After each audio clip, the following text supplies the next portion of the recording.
Amém? Pode abrir a sua Bíblia aí, no Evangelho de João, capítulo 8, a partir do versículo 3.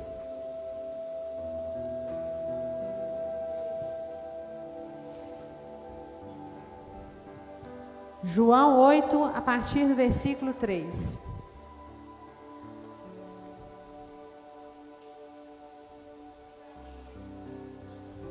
Amém?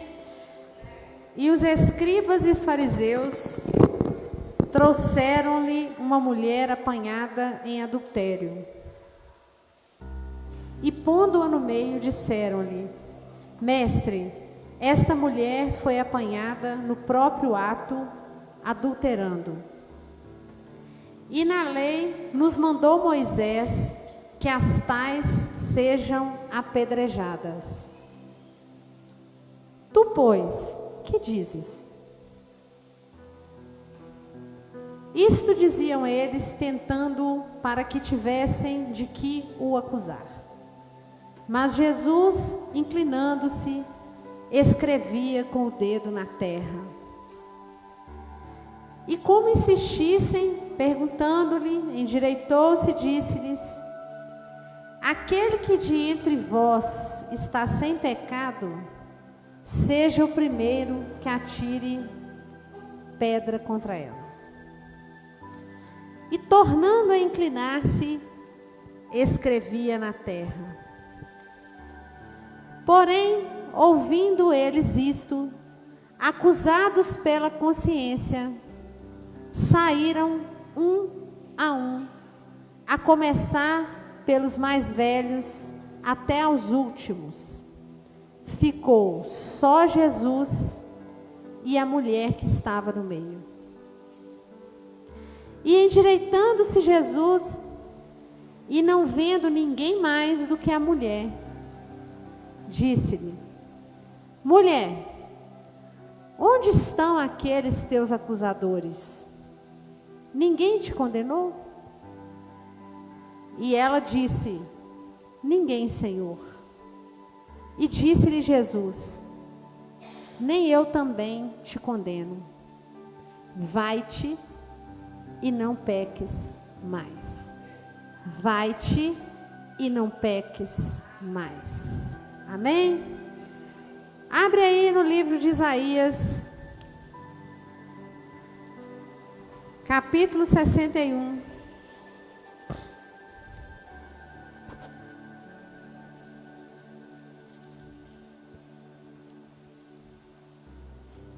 Versículo 1.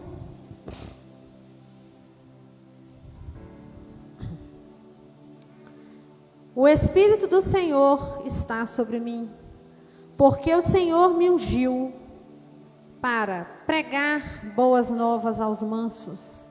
Enviou-me a restaurar os contritos de coração, a proclamar liberdade aos cativos e a abertura de prisão aos presos. E a abertura de prisão aos presos. Amém?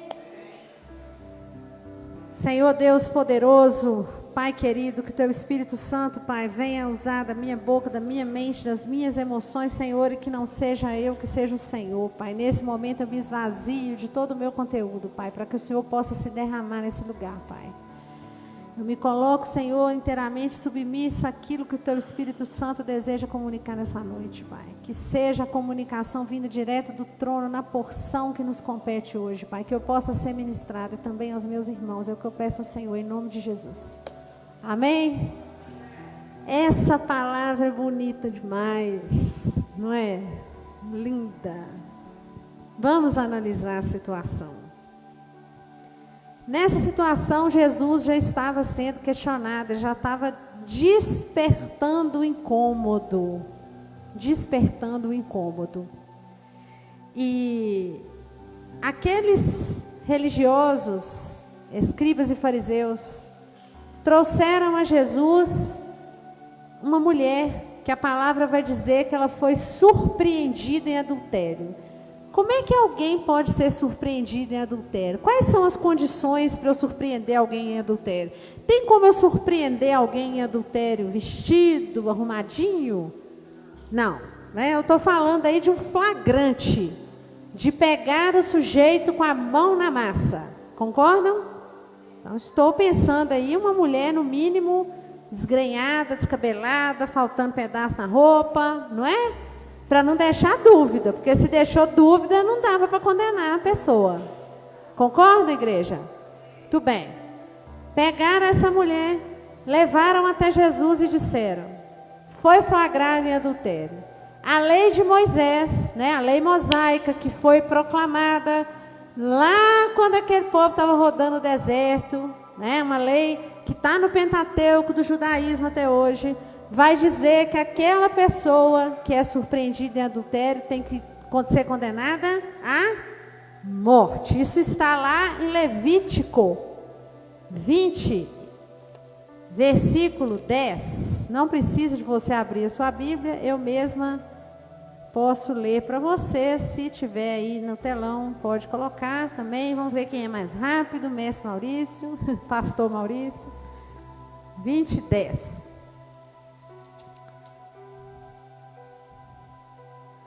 E também o homem que adulterar com a mulher de outro, havendo adulterado com a mulher do seu próximo, certamente morrerá. Quem? O adúltero e a adúltera. O adúltero e a adúltera. Ou seja, se era um flagrante adultério, eu preciso de no mínimo 2 para cometer, né? Só foi apresentada uma pessoa, a mulher. E aí, a palavra vai dizer que eles disseram isso para Jesus, mas eles disseram isso com o único e exclusivo objetivo de colocar Jesus em saia justa, para ver o que ele ia fazer. E a palavra vai dizer que esse Jesus lindo, maravilhoso, ficou riscando o chão com o dedo. Ficou desenhando o chão. Sabe menino quando está desenhando assim com a cavarinha assim, de areia? Por que Jesus ficou desenhando no chão, gente? Porque esse Jesus é tão lindo, tão maravilhoso, que diante de alguém que está pecando, ele não quer colocar essa pessoa em vergonha. Ele não quer expor.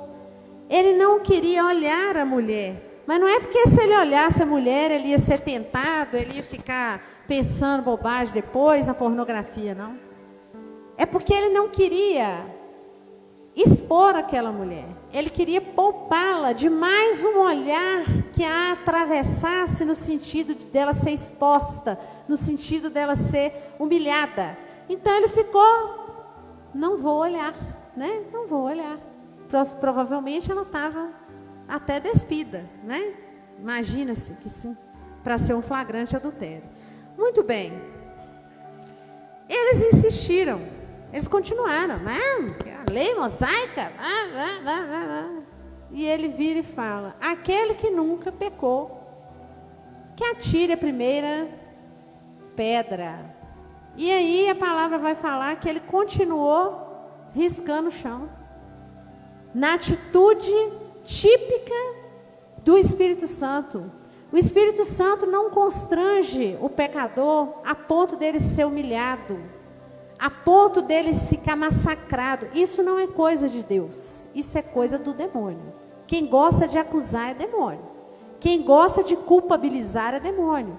Se você, diante das suas falhas, tem uma voz te dizendo que você é sujo, que você não merece, que você é ruim, que você é péssimo, certamente essa voz não é do Espírito Santo. Porque o Espírito Santo, ele constrange o coração da pessoa. Ele não faz a pessoa se sentir diminuída. Ele faz com que nós tenhamos vergonha diante de Deus. Ele faz com que a gente enxergue um Deus tão maravilhoso que a gente dá um passo para trás e fala assim: eu não estou acreditando que eu fiz isso. Isso é o constrangimento, isso é o coração contrito. E aí, a palavra vai dizer que primeiro os mais velhos, e aí, já dizendo que aquele que é sábio é o primeiro a retirar a acusação. Que os mais velhos foram saindo até que não restou mais ninguém. E aí Jesus vai e dirige a palavra à mulher. Aí ele endireita, se a palavra vai falar que ele se endireitou, ou seja, ele estava curvado, ele se endireita e fala para ela: mulher, onde estão os seus acusadores? Foram todos embora? Ninguém te condenou? E aí? Aí ela fala simplesmente assim: ninguém, Senhor. E ele responde: nem eu te condeno. Vai-te e não peques mais. Vai-te e não peques mais. Essa palavra hoje é uma palavra de arrependimento. Sobre o verdadeiro significado do arrependimento. Eu sei que às vezes a gente fica até repetitivo, mas eu acho que para Deus nada é repetitivo. Muitas vezes na nossa vida nós adotamos atitudes equivocadas, nós implementamos pecados de estimação, nós agimos com obstinação. Mas eu devo dizer para vocês que nós temos um Deus maravilhoso e todos nós sabemos disso. E nós temos um Jesus que foi anunciado pelo profeta Isaías cerca de 500 anos antes dele nascer. E essa palavra que eu li aqui foi a mesma que Jesus leu na sinagoga e disse: hoje se cumpriu a Escritura. Os verbos que ele veio dizer, as ações que Jesus veio implementar são pregar boas novas. Por que boas novas? Porque ele morre e através do sangue dele nós somos lavados quando tomamos posse disso. Restaurar os contritos. Não restaurar os arrogantes, os que têm convicção de que não erram, mas restaurar os contritos. O que é contrito? É o que está sentindo a dor de ter pecado. A dor do equívoco, quando pesa no coração. O Senhor vem para restaurar. Vem proclamar liberdade. Proclamar a liberdade. Porque a verdade, Ele é a verdade, a palavra dEle é a verdade vos libertará. Vem libertar da prisão, livrar da prisão os presos. Que prisão? Que prisão? Será? Eu brinquei que hoje é a terceira vez que eu sou obrigada, entre aspas, a falar dessa palavra. Será que é libertar da prisão, tirar da prisão os presos que estão na Nelson Hungria? Quebrar as algemas da cadeia, fazer cair as grades? Que prisão é essa? É a prisão do pecado. Ou seja, essa palavra prova por A mais B que há prisões espirituais, que nós podemos ficar aprisionados em prisões espirituais por causa de N motivos, em atitudes tomadas durante o nosso passado. Há pessoas que estão aprisionadas, e quem vem libertar? Jesus. Consolar os tristes. Se você continuar, vai falar lá que Ele vem consolar os tristes, porque a tristeza faz parte da vida. Há tempo de tristeza, há tempo de alegria, há tempo de plantar, há tempo de colher, né? Assim, há tempo de rir, há tempo de chorar, Eclesiastes e tal. Essa mulher adúltera, ela é a prova cabal do ministério de Jesus, de um ministério que é um ministério de cura e libertação, de um ministério que é muito mais do que simplesmente expulsar demônios como ele expulsou no caso do Gadareno, né? Em outros casos aí que estão espalhados pelo Evangelho. Aqui nós temos um caso clássico de cura mediante arrependimento. Essa palavra ela é muito usada e a gente ama usar essa palavra para falar do nosso dever cristão de não julgar, de não apontar o dedo. Infelizmente tem muitas pessoas que gostam de usar essa palavra para nela encontrar argumento de que pode tudo, de que tudo é permitido e que não cabe a ninguém falar nada diante da licenciosidade dos outros com a palavra de Deus. Da folgança diante da palavra de Deus. Não é isso que eu quero dizer aqui. Há muitas formas de você colocar a importância do cumprimento da palavra, sem que isso signifique julgamento e muito menos acusação. Porque quando a gente fala da palavra de Deus e daquilo que está escrito na palavra, a gente fala sem esperar que o outro venha mudar de atitude. Quando a gente exorta, a gente não tem que nutrir no nosso coração nenhum tipo de expectativa de que o outro vá mudar, para que isso não venha a se tornar um motivo de você se decepcionar com o outro. Senão você vai se decepcionar com todo mundo. Seja na sua casa, porque em certa medida todo cristão exorta, não é assim? Exorta um irmão, exorta um marido, um esposo, um parente. Você está sempre apontando os caminhos. Esse Jesus é um Jesus que está aqui, não para te acusar, mas para te constranger. Sabe como que esse Jesus te constrange? Pelo amor dele. Dificilmente você vai ver uma pessoa ser capaz de se arrepender do que faz, sem que ela tenha experimentado o amor de Deus. Sem experimentar o amor de Deus, é impossível você se arrepender. Você pode ter remorso, olhar para o caminho de destruição que você possa ter plantado na sua vida, porque para ver resultado de destruição, a gente não tem que ser muito inteligente. Basta a gente dar uma olhadinha, que a gente já vê aquele rastro de destruição. Eu posso ver o rastro de destruição e concluir tranquilamente que as minhas escolhas, elas foram totalmente equivocadas. E para isso eu não preciso ter o menor compromisso com o Evangelho. Porque é muito fácil você identificar que você tomou a decisão errada. Qualquer psicólogo aí te explica isso. Você não precisa da Bíblia para te mostrar isso.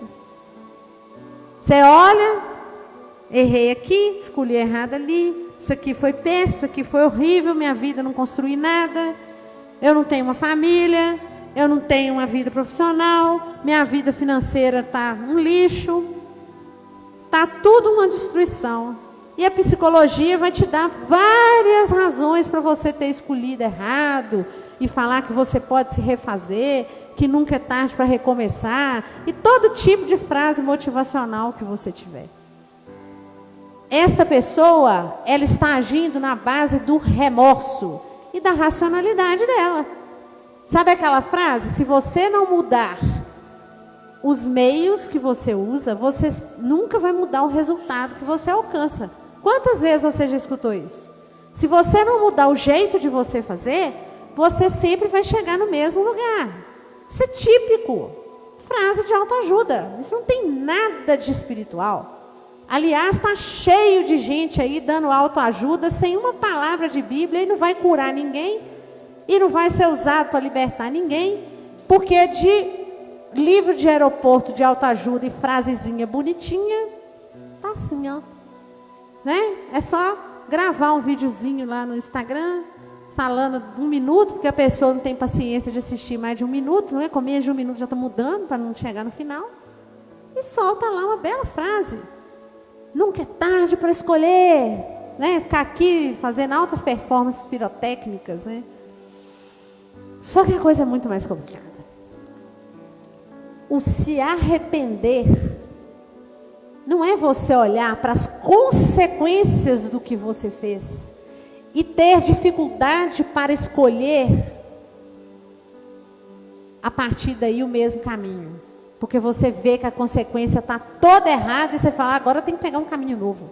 Isso não é arrepender.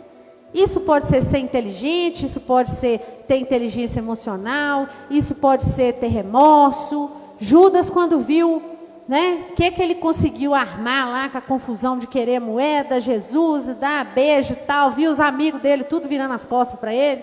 Imagina, na confusão, traidor, imagina. Ele viu que ele tinha feito algo muito errado, e é lógico que ele ia se arrepender. Se nós formos usar uma linguagem aqui dentro do tema, né? Adultério. Qualquer homem que adultera e é surpreendido pela esposa, ele vai ter remorso. Por quê? Porque ele vai ter que partilhar, ele vai ter que pagar pensão, ele vai ter que dividir guarda, ele vai ter que lidar com visita, ele vai ter uma série de coisas que, independentemente da posição espiritual dele, ele já tem remorso, ele está exposto. Ou ele gosta da mulher mesmo e, né? Que a carne milita com o espírito milita contra a carne e tal, aquela coisa toda, Gálatas, beleza. Remorso. É muito difícil você ver um pecador arrependido de verdade porque ele ofendeu o coração de Deus. 90% dos arrependimentos são pautados em remorso, em oportunismo, de falar assim, eu vou arrepender porque aí minha vida vai ficar belezinha, vai ficar tudo bem, o Senhor não vai brigar comigo, eu vou dar um jeito aqui. Só que esse tipo de postura não sustenta você e não me sustenta diante da necessidade de mudar o rumo da nossa vida. Isso não sustenta a nossa caminhada. Chega um momento em que na balança o remorso começa a pesar menos e a carne começa a falar mais alto e de repente a sua memória começa a não estar tão fresca assim mais e aí você anda para um caminho que não é legal. Arrepender-se parte do pressuposto de conhecer a palavra, obviamente, porque senão você não vai saber nem que você pecou e nem que você está na iniquidade. Passo básico, conhecer a palavra. Conhecer, mas não é de ouvir falar, é de conhecer, de ler, de ouvir a palavra. Mas necessariamente, você só vai se arrepender no dia em que você entender o tamanho do amor de Deus por você. No dia em que você e eu conseguirmos alcançar o cuidado de Deus na sua vida e na minha vida. O quanto Ele foi presente na sua vida e na minha vida, nos momentos em que você, inclusive, estava pintando, bordando e rabiscando. Igual eu gosto de falar, igual porquinho na enxurrada. No dia em que você sentir esse amor, e você entender que qualquer renúncia que você faça é muito pouco perto do tamanho desse amor, você vai conseguir ser um cara ou uma cara arrependida de verdade. Aí você está arrependido. Sem compreender o tamanho deste amor, você nunca vai se arrepender. Você vai agir com remorso, você pode ser disciplinado, mas arrependimento genuíno, ele depende de uma palavra agindo no seu coração, do Espírito Santo te mostrar e te colocar com o coração contrito, que é o coração em que ele age, é um coração contrito. Se não tem coração contrito, tem tudo menos arrependimento. Esse Jesus aqui, se coloquem neste lugar. Você já foi acusado de alguma coisa na sua vida? Pensa, todo mundo já foi acusado de alguma coisa. Pensa você ser acusado. Você ser basicamente, praticamente morto. A pedrada. E de repente vem um sujeito que estava andando num território, adoro falar isso, menor do que o de Minas, com as multidões andando atrás dele. E o sujeito te tratar com dignidade, a ponto de não levantar o olhar para não te constranger. Usar de duas frases para esparrodar todo e qualquer acusador. E olhar para você, imagina, um bandido com uma arma apontada para você. E chega esse Jesus e fala assim: pô, peraí, bandido, o que é isso? Você está fazendo com ele, com ela? Calma aí. E esse bandido cai fora. E esse Jesus fala para você assim: se ele não atirou em você, eu também não vou atirar não. Só tem uma coisa que ele falou: vai-te e não peques mais. Vamos nos colocar no lugar dessa mulher.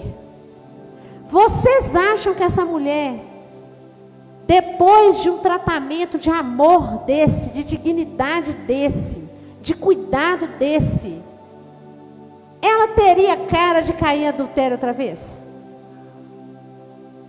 Será que ela ia ter a cara?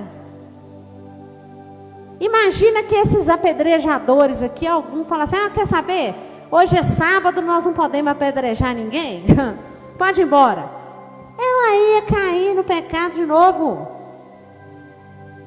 Mas eu tenho certeza que essa mulher, se ela alguma vez se viu diante da oportunidade de pecado, ela lembrou da cara desse Jesus que não olhou para ela para constrangê-la, mas que a salvou da morte, sem acusar. E a única coisa que ele pediu: vai-te e não peques mais. Esse Jesus aqui não colocou demônio para correr, não repreendeu o demônio, não fez ninguém andar. Aqui não tem paralítico levantando, não tem mudo falando, não tem surdo escutando, não tem cego vendo, mas tem um milagre acontecendo. Porque um pecador, quando ele se arrepende, um milagre acontece. Um milagre acontece. Nós somos muitas vezes, a minha geração principalmente, e uma antes de mim, educados para enxergar um Deus juiz. E Ele é juiz. Ele é juiz. Tenham certeza disso, porque o temor do Senhor é a fonte de toda sabedoria. Se você se comportar de forma rebelde, você vai achar um juiz. Não tem água de piscina de batismo que resolva rebeldia. Precisa de endireitamento. Mas o inimigo é tão sujo que ele incute um Deus punidor, implacável, que não te perdoa, que está te acusando, que está levantando o dedo para você. Ou então ele vem com um discursinho da graça, de que tudo você pode, porque o perdão de Deus é isso, aquilo, aquele outro. Isso é mentira. Isso é uma grande mentira. O Senhor nos dá graça, não é para nos dar licenciosidade. O que é essa licenciosidade? Que palavra é essa? Licenciosidade é: deixa o pau cantar, em bom português. Jesus, Ele não veio para te dar libertinagem. Ele veio para te dar liberdade. E isso é lá em Isaías que está falando. Ele veio para arrebentar as correntes. Ele veio para libertar os que estão presos nas prisões espirituais. Mas ele precisa de uma coisa para que isso aconteça: arrependimento. Todo pecador obstinado é alguém que não enxergou o amor e o cuidado de Deus. Ou seja, é um grande ingrato. É um grande ingrato. Vamos lembrar daquele povo perambulando no deserto. Eles viram maravilhas operadas na terra do Egito. E não tinha nem virado as costas, mal tinha chegado ao deserto, já começou murmuração, obstinação, desobediência, porque eram ingratos. Nós somos grandes ingratos. Quando a gente olha para a nossa vida e fala com o Senhor, está faltando isso, está faltando aquilo, eu queria aquilo, eu acho isso, eu aquilo, eu. Você está sendo ingrato. E um filho ingrato não ama o pai. E um filho que não ama o pai não se arrepende do que faz. Não se arrepende. Preste atenção na sua vida e nas coisas que você tem a agradecer a esse pai que cuida de você e que cuida de mim. Nós temos uma dádiva tão grande de servir a Deus. Sabe qual que é a maior delas? Na minha opinião, entre várias, mas a maior. Você pode estar arrasado, você pode estar destruído, você pode estar destroçado, você pode estar esmigalhado, torcido, esmagado. Que quando você lembra que você tem esse Deus, você se levanta da cadeira, porque é Ele que te levanta. Gente, isso não tem preço. Só quem já teve uma depressão para tomar remédio, ficar numa cama, é que sente isso que eu estou falando. Você sentir que Deus vai lá e que Ele vai te dar um safanão santo e vai falar: levanta, levanta, porque sou eu que te sustento. E você levanta e Ele te sustenta mesmo. Isso não tem preço. Isso não tem preço. Você saber que é igual, eu não sei se eu falei isso, eu estou ficando repetitiva porque eu vou esquecendo onde é que eu falei o quê. A idade. Aí, você pensar, que eu brinco muito com isso, que quando você chega num lugar, antes de você pisar lá, já entrou um leão rugindo antes? Não tem preço, tem? O que eu posso fazer para agradar a Deus? O que é a minha renúnciazinha básica, né, a um sexo casual? O que é a minha renúnciazinha básica à minha biritinha? É nada. É nada. O que é a minha renúnciazinha básica de ficar caladinho, sem dar retruco no meu irmão? Isso não é nada. Isso não é nada. Isso não é nada. A gente tem que se sentir como essa mulher adúltera, que olha para esse Jesus lindo, maravilhoso, que capta este amor e diante do pecado que vai bater na sua porta, como bate na minha, porque a carne está aí. E quanto mais você negar que você tem carne, mais forte ela vai ficando. E a hora que essa carne vier bater, você lembra e fala: não, não, eu tenho um pai, eu sei quem eu sou. E isso é arrependimento. Este é o arrependimento. Este é o milagre que esta palavra usa 12 versículos para descrever. Constrangimento diante de um grande amor. Por isso é que eu amo aquele louvor que vocês já conhecem, né? Que o Senhor, o fogo dos teus olhos, acabou com todos os outros amores. Ele é o nosso amor. Ele, a gente tem que ser apaixonado por Ele, apaixonado por Ele. A gente tem que ser louco com Ele.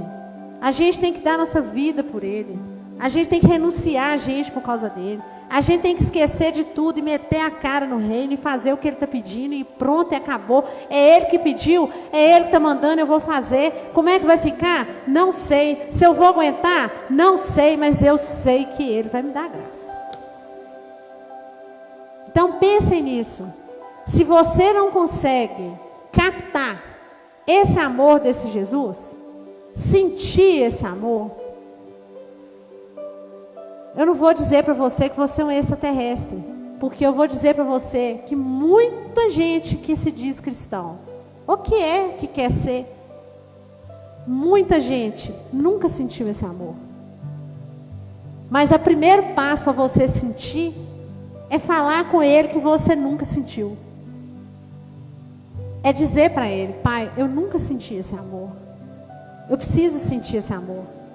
Me ensina, me dá a graça de sentir esse amor. Eu nunca tive um amor na minha vida. Eu nunca me senti amado ou amada. Eu não sei o que é ser amado. E não adianta vir com a historinha, porque eu tenho um pai, tive mãe. Tem muito pai e mãe que nunca te deu amor.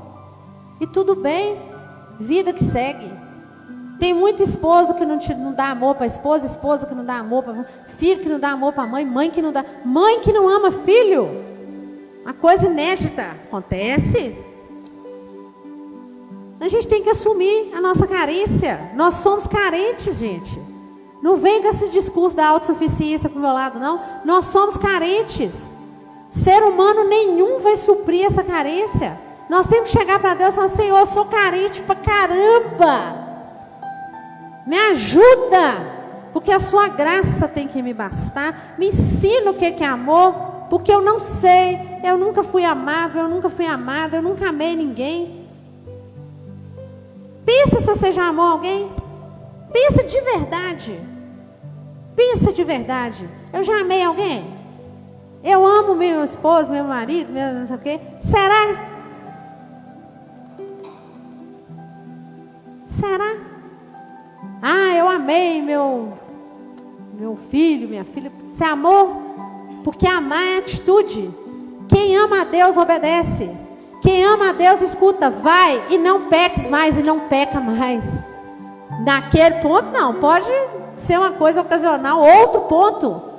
Para de falar que você ama Jesus e continua dormindo com seu pecado de estimação aí. Põe juízo na cabeça. Vamos pôr juízo na cabeça. Quem ama a Deus vai e não peca mais. Amém? Eu quero esse amor. Eu não posso esquecer desse amor nunca. Ninguém pode esquecer desse amor nunca. Não se esqueçam desse amor, gente. Não se esqueçam, senão a gente está lascado. A gente está lascado se a gente esquecer desse amor.